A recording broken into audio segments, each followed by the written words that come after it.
want this information for the right reasons. You want to report it fairly, and they'll eventually trust you. Some people might not, but for the majority of the time, if you just handle yourself professionally, they will. They'll take notice of that. What was just describe a little bit about how you sort of mobilized and organized your staff to go off and do all this stuff? That's the hardest part sometimes, and especially when it all happens on Friday. This last week, the last 2 weeks have just been so many things, so many different pieces of this puzzle we've been reporting on. I can't remember when they happened. I just know that 2 Fridays ago was when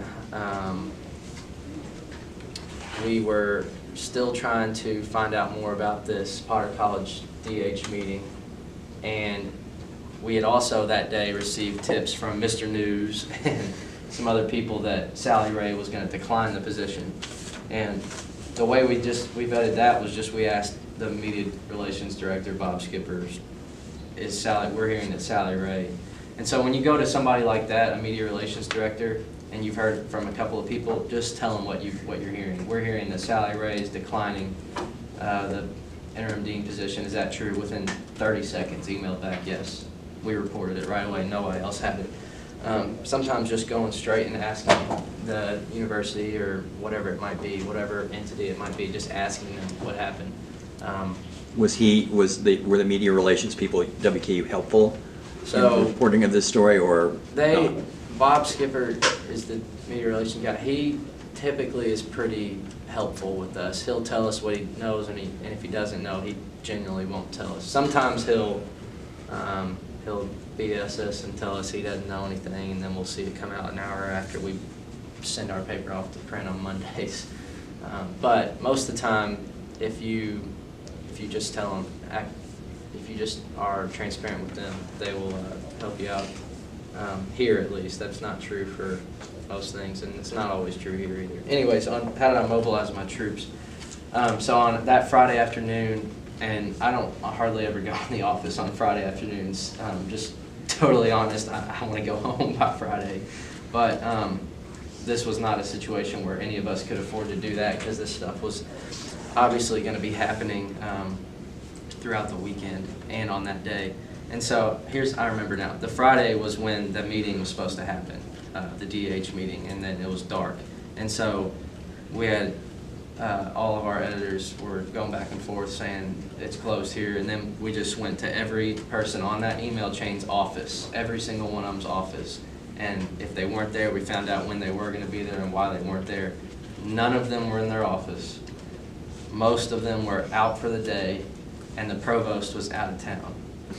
And we had heard that Sally Ray was declining the position. So we thought, okay, and this is where you just start writing things down and seeing how they might fit together.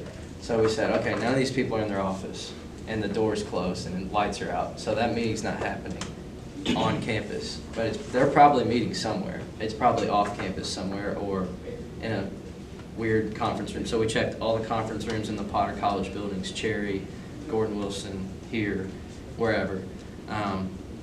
Nobody was there. And then after we found out that nobody was here, we hear that Sally Ray's trying to decline the position, and then we go to ask the provost about that, because once again, if that's true, the provost can't say it's not true, and then come out 30 minutes later with an email and saying she's declining, because we would report that she said it's not true, and then 30 minutes later. So we thought, okay, so they're not here, Sally Ray's declining, provost is out of town. The provost is out of town, is probably meeting with all of these DHs to tell them that Sally Ray is not going to be the dean, because she has to tell them that. They have to know that. So, like I said, after that, we got in touch with Bob Skipper, and he confirmed that for us. But really what we did, we went into the newsroom, and we just wrote down everything we knew, everything we had gotten a tip from, and then we just started checking them off or crossing them out as we went. And that, if you don't do that, you're going to just get so lost in all these different people, all these different tips, that you won't be able to keep them straight. And we also had about 8 or 9, Jack was one of them in there, 8 or 9 people trying to handle all this, which helps a lot. You can't put it all on you can only make so many phone calls at a time. So that was kind of just how we all knew that we had to be in the same room and sorting through what we knew and what we didn't know before we could go forward with anything. So talk a little bit about what it's like to sort of be on the inside of this. I mean, this is going on campus, and everybody's in a kerfuffle, but you're sort of in the know and on the inside. Just sort of explain a little bit what that experience might be like. When you are inside of a situation like this, and you are, especially when you're a student journalist at a university and you've got friends that are in your fraternity, you've got friends that you know, here's what's going to happen, everyone, and you're the editor or you're the news reporter, you're the news editor, all these people are going to flood to you and ask you what's going on.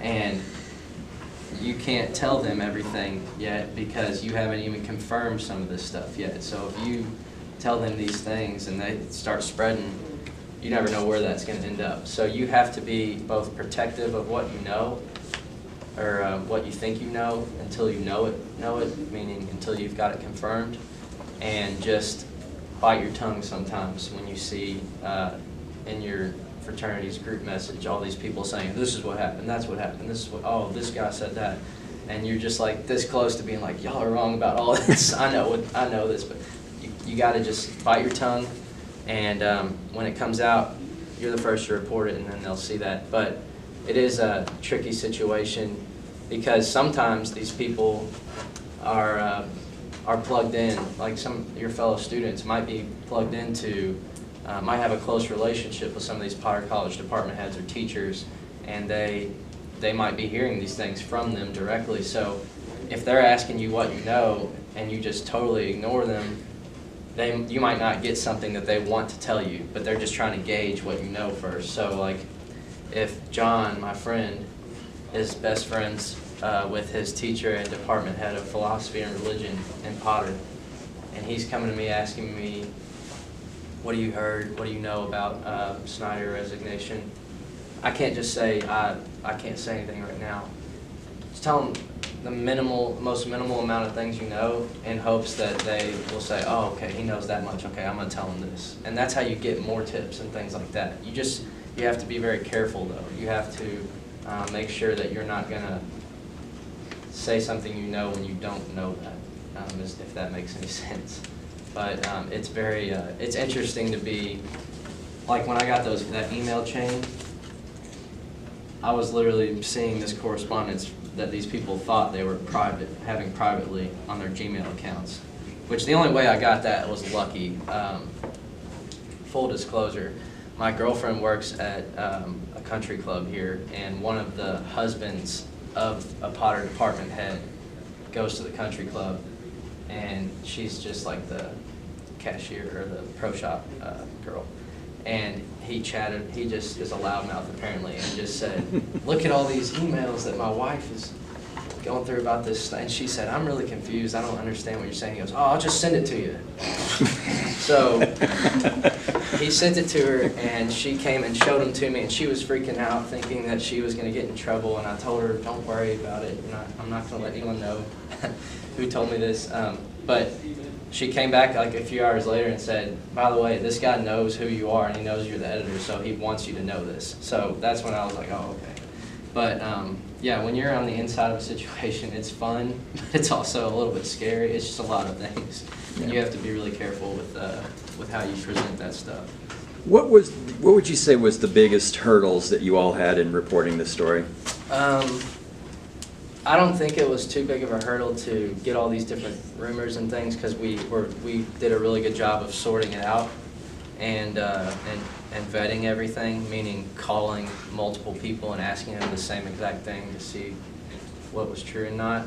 The biggest hurdles we had were the same that everyone else had. Nobody from the university would tell us why, and nobody would give a reason for this. And the reason that this was such a big deal is because Larry Snyder was one of just two deans left from Gary Ransdell's tenure. He was well respected and liked by everybody pretty much in Potter, department heads. You could see that in this email chain I got.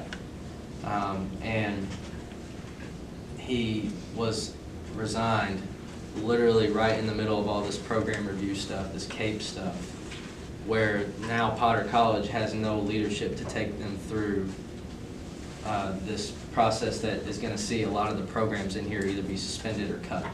And he's a guy Snyder's a guy who knows these programs in and out because he's been the dean for 4 or 5 years. And he's been here for 16, 17 years.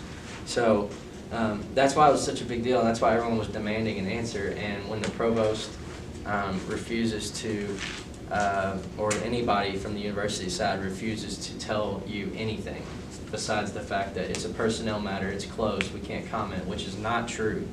It's just a practice around here. It's not a policy or a law or anything that you can't comment on a personnel matter, because we asked Human Resources and they told us, no, that's not a policy. So that's another thing about getting ahead of something. What is the university going to say about this? Oh, they're probably going to decline comment. Why? It's a personnel matter, because we've heard these things before in the past. Okay, so how can we get around that? Let's call HR and see what the policy is. Oh, there's not a policy. Then why aren't they telling anybody? And so really, to get around that hurdle, we just covered everything we could, meaning that SGA open forum that the provost agreed to, the university senate special meeting. Those are 2 huge parts of this. Which we obviously did, but if we didn't cover those, we would be way behind. And even though she didn't want to say, even though the provost kept saying no comment, that's something. That's her. That tells you something. That tells the reader something, that she is refusing comment. So something weird happened here. This wasn't just obviously this wasn't just a resignation on Snyder's own part. And so that was worth reporting, that she kept saying no comment and not